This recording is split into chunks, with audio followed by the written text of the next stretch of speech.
দেশের তারিখ রহমানের নির্দেশন দিলে, আমাদের চেয়ারপারসন দেশের দিলে, আমরা সকলে মিলে ঐক্যবদ্ধভাবে আমরা সকলে মিলে চলবো ইনশাআল্লাহ। আমরা বিভাগ করে পালন করে বেগম খালেদা জিয়া, তারেক রহমান, জিয়াউর রহমানের দাঁড়িয়ে আমাদের কোনো দল নেই, আমাদের কোনো নেতা নেই। আমরা সকলে কাঁধে কাঁধ মিলে ধানের শীষের জন্য কাজ করে যাবো। সবাই মার্কা আছে, কোথাও কোনো মার্কা আছে, মার্কা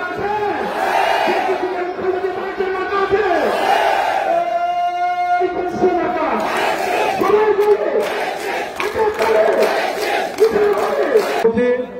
শ্রদ্ধাভাজন বড় ভাই জনাব গোলজার হোসেন প্রধান অতিথির আসন অলঙ্কৃত করেছেন।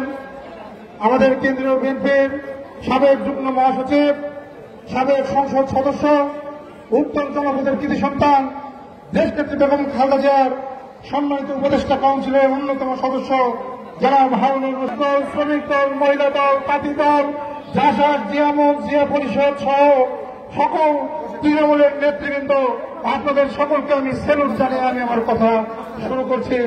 উপস্থিত আছেন আমাদের জাতীয় নির্বাহী কমিটির সম্মানিত সহ সাংগঠনিক সম্পাদক এবং জাতীয় নির্বাহী কমিটির সম্মানিত দুইজন সদস্য, তারা আমাদের মাঝে আজকে উপস্থিত আছেন। তাদের সকলকে আমার ব্যক্তিগত পক্ষ থেকে জয়পুরহাট জেলা বিএনপির পক্ষ থেকে প্রাণ ভালো অভিনন্দন জানাই। উপস্থিত আছেন পাঁচটি উপজেলা বিএনপির সভাপতি, সাধারণ সম্পাদক, পৌর বিএনপির সভাপতি, সাধারণ সম্পাদক, উপস্থিত আছেন জয়পুরহাট জেলা বিএনপির সম্মানিত সদস্যবৃন্দ। বক্তব্যের শুরুতে গভীর শ্রদ্ধা জীবনের তাদের রক্ত ভেঙে দিয়ে আমাদের একটি রাজনীতির পতাকা দিয়েছেন। আমি আত্মরক্ষা কামনা করছি। 2 আগস্টে আমাদের বাংলাদেশের যে সকল স্বাধীনতা জীবন দিয়ে গেছে তাদের আত্মরক্ষা কামনা করছি, আত্মরক্ষা কামনা করছি। জয়পুরহাট জেলা বিএনপির প্রাণপুরুষ আমির সভাপতি, সাবেক সংসদ সদস্য মোহাম্মদ আলীকে আমি আত্মরক্ষা কামনা করে আমি 2টি কথা বলে প্রধান অতিথি সুযোগ করে দিয়ে আমি আমার কথা শেষ করবো। প্রিয় ভাইরা, প্রত্যেকটি প্রোগ্রাম হয় তৃণমূল থেকে আমাদের ওয়ার্ডে যুবদল, ছাত্রদল, স্বেচ্ছাসেবক দল, কৃষক দল, মহিলা দল অত্যন্ত পরিশ্রম করে দূর দূরান্ত থেকে এসে যেমন খুব সময় ছিল আমাদের প্রত্যেকটি প্রোগ্রামকে আপনারা সফল সার্থক করেছেন। আমরা আপনাদেরকে সেভাবে সম্মানিত করতে পারিনি, আপনাদেরকে সেভাবে বসার জায়গা করতে পারিনি। আপনারা অনেক কষ্ট করেন আমাদের জন্য, বারবার কষ্ট করে গেছেন। আগামীতে যেন আপনাদের আমরা জনগণের পাশে থাকতে পারি, আপনাদের প্রত্যেকটি চাওয়া যেন আপনাদের পাশে থেকে আমরা সম্পূর্ণ করতে পারি। প্রিয় ভাই আমার, দেশে নানাবিধ ষড়যন্ত্র চলছে। দেশে একটি দল বৃহত্তর দল হিসেবে ঘোষণাতে বিভিন্ন জায়গায় কথা বলার চেষ্টা করছে। ভাবের আওয়ামী লীগ আর বিএনপি নাকি একই দল, মানে কি বলে কাজের জিনিস, একই সাথে 2 দেশ, বিএনপি আর ধানের শেষ, এইরকম কথা বলার চেষ্টা করছে। তাদেরকে চিহ্নিত করবেন। বিগত 17-18 বছর রাজপথে বিএনপি, যুবদল, ছাত্রদল, স্বেচ্ছাসেবক দল, শ্রমিক দল, কৃষক দল রাজপথে অংশগ্রহণ সামনে করেছে, ঠিক কিনা? ঠিক কিনা? আমরা সবাই ঐক্যবদ্ধ থাকবো ইনশাআল্লাহ।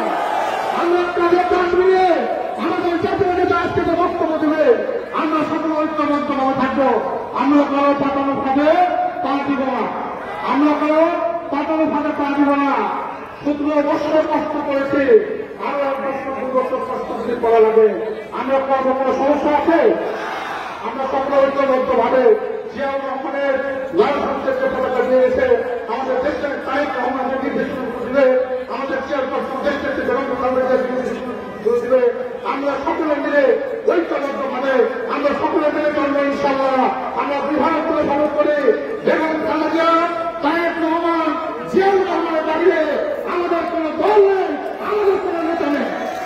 আমরা সকলে কাঁধে কাঁধ মিলে ধানের শীষের জন্য কাজ করে যাবো। সবাই মার্কা আছে, অবসর হয়েছে এক সময় শেখ হাসিনার কারাগারে। শেখ হাসিনা পালাইছে, দোষরটা লেগে গেছে, তাদের থেকে সকলে সতর্ক থাকি, সজাগ থাকি। ইনশাআল্লাহ আগামী দিনে দেশ নায়ক তারেক রহমানের নেতৃত্বে আমরা ঐক্যবদ্ধ থাকবো। আল্লাহ হাফেজ।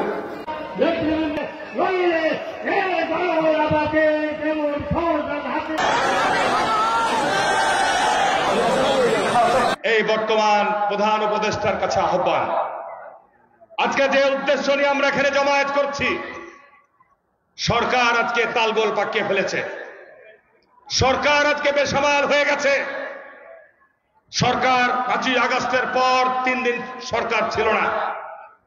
নিশ্চয়ই আপনি লক্ষ্য করেছেন জনাব প্রফেসর ডক্টর ইউনূস, আমি মাননীয় প্রধান উপদেষ্টাকে স্মরণ করিয়ে দিয়ে বলতে চাই, যখন বাংলাদেশের ইথারে ইথারে ভাসমান হলো শেখ হাসিনা পালিয়ে গেছে তার শ্বশুর বাড়ির উদ্দেশ্যে, বাংলাদেশের জনতা রাজপথ সেদিন নেমে এসেছিল।